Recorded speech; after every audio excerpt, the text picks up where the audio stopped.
even when I've talked to other people, I suggest that don't leave white, put such a pale wash over it that at least it takes some of that glare away from the white to the rest of the color. And it still is going to appear white.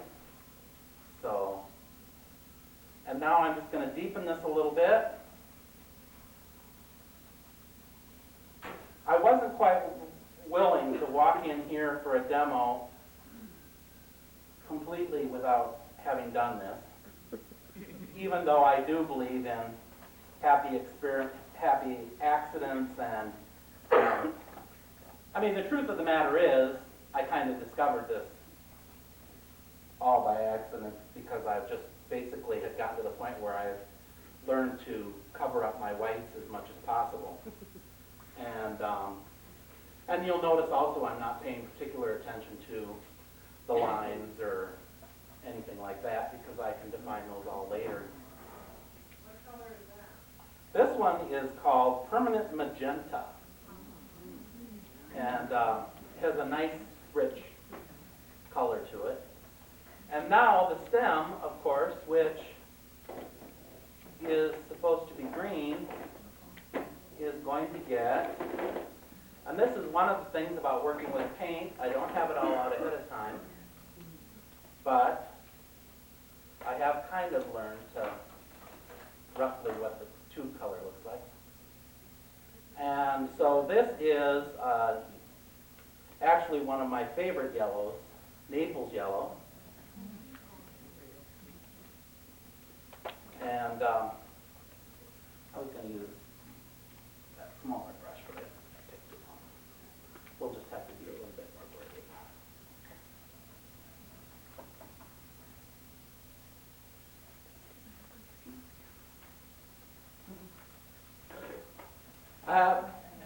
Going back to the story someone mentioned before the demo started that they liked my quote about, artist as opposed to watercolorist.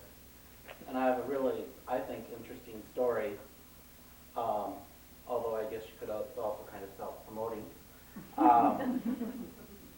Last fall, I had won the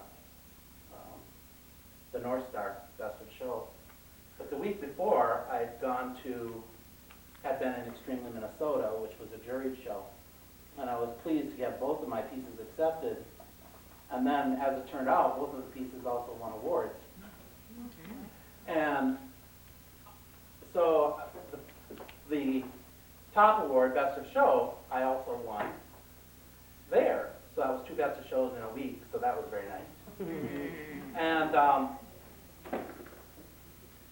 the person who was giving the award out was very complimentary, of course, and was talking about, nobody pointed out that I missed that stem there, or that leaf. Yes, thank you. And it was very complimentary, and we were talking, and afterward, and she said to me, well, what else do you work in? And I said, well, nothing. I work in watercolor. And she said, oh, really? She says, well, you really have to start working on something else. Now, my point is, this is from a woman who just given me 2 awards in a mixed show of oils, acrylics, and watercolors and sculpture, and had given me a best of show, and she still looked at watercolor as, you really need to do oils, or, you're kind of wasting yourself here on this watercolor. You need to be doing other stuff. And I just said, well, I just haven't really explored all the options in watercolor, and I don't just see that watercolor as a craft. I think that there's an art to watercolor as well. And so that was kind of also behind my mentioning that in the article. That I think we have to also look at ourselves as artists first, and we're simply using watercolor for whatever it is that we use. as the medium that we happen to choose. We're now at the point that I need to cover up this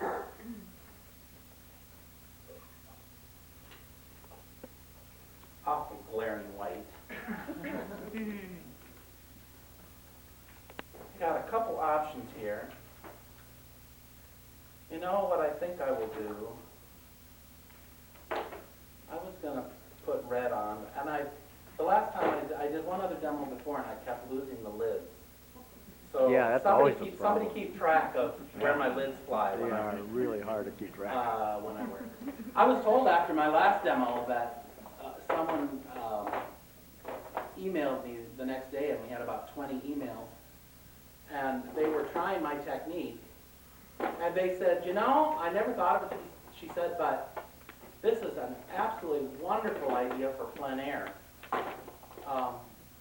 Because I just have to bring a few of my watercolor tubes along and, you know, take what I want and don't have to worry about it drying out in the sun on the palette. And you know, you don't have to use a lot of water if you don't want to. You can use, you know, not very much water. I think what I'm going to do is I think I'm just going to do a nice kind of, just to cover up the white, I'm just going to kind of do a nice wash over the whole thing.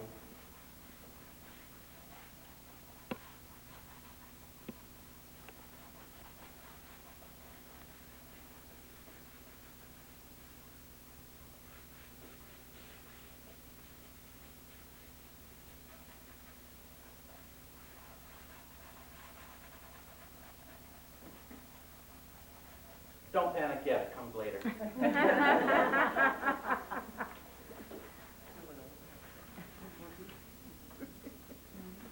There.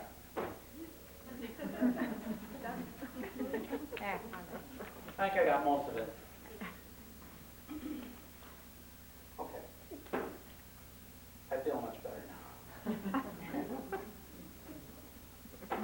Okay, now I'm going to put a little, and you know, we get into, and I haven't quite decided yet whether or not this is going to be a realistic tomato or an impressionistic tomato. We'll see how I feel, but I think that this is a technique that you can pretty much adjust to whatever it is. I mean, you can use a lot more water and get a very watery effect, and basically what then you're doing is glazing color over color over color over color. Or you can use a lot of paint and you can get very brush strokey, and as some of mine do, and get a very painterly effect, if I can use that word. I think now I'm going to darken up the background a bit, and here's one of those instances. I'm going to use a green.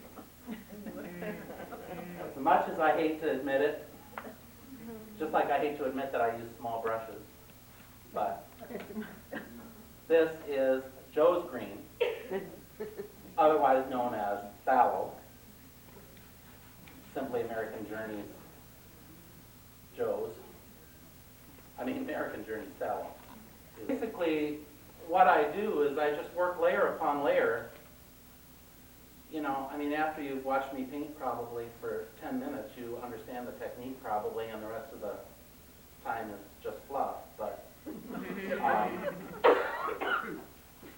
basically, I work layer upon layer. Some of it is, some of it will pull up the color and mix. Some of it glazes, depending again on how much water you're using and how much paint you're using. And all of these pieces that you see here, I don't want to make sure I wasn't telling a lie. All of these pieces you see here started out this exact same way.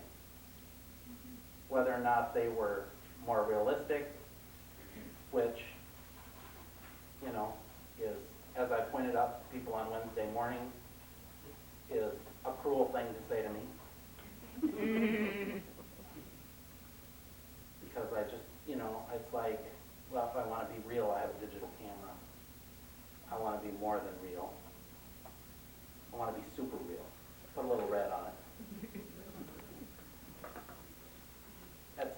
you get forced into it.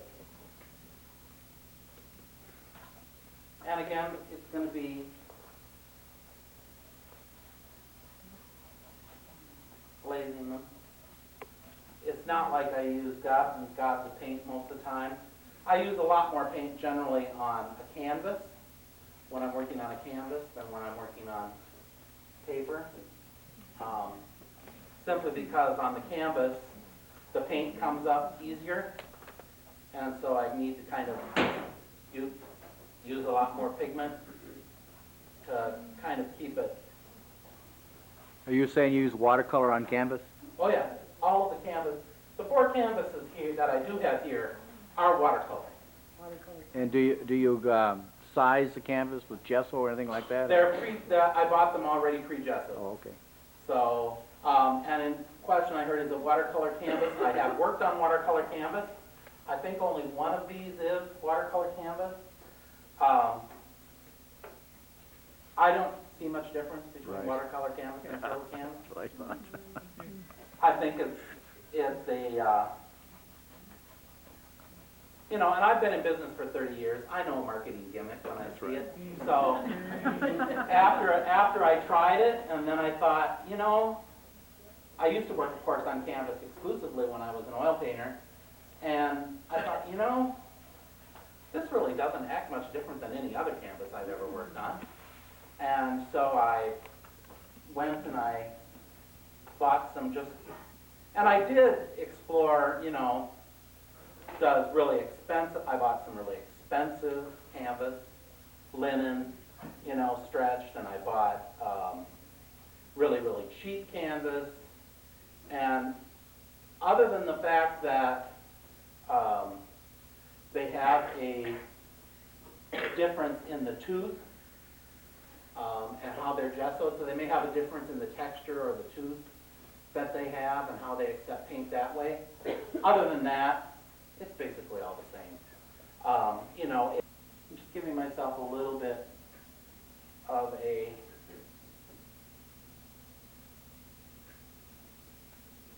guide as to where I'm working here.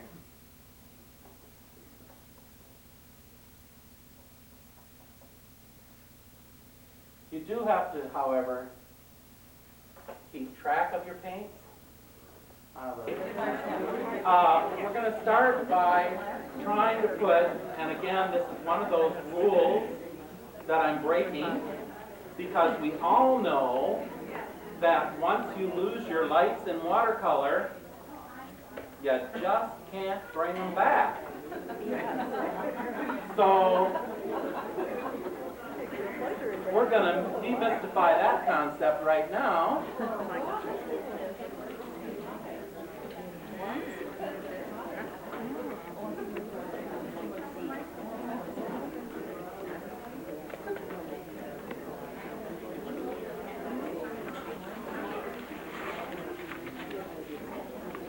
And now, of course, I'm going to probably get confused because I've got yellow stems still instead of green ones, but we'll have to deal with that. I just wanted to put a little bit of lights back in so I can kind of figure out again. I'm not being too careful necessarily. I wanted to read when we started the break. At the end of the break, I wanted to read this artist from Wolf Kahn. Wolf Kahn is one of my favorite artists. He works in acrylics and pastels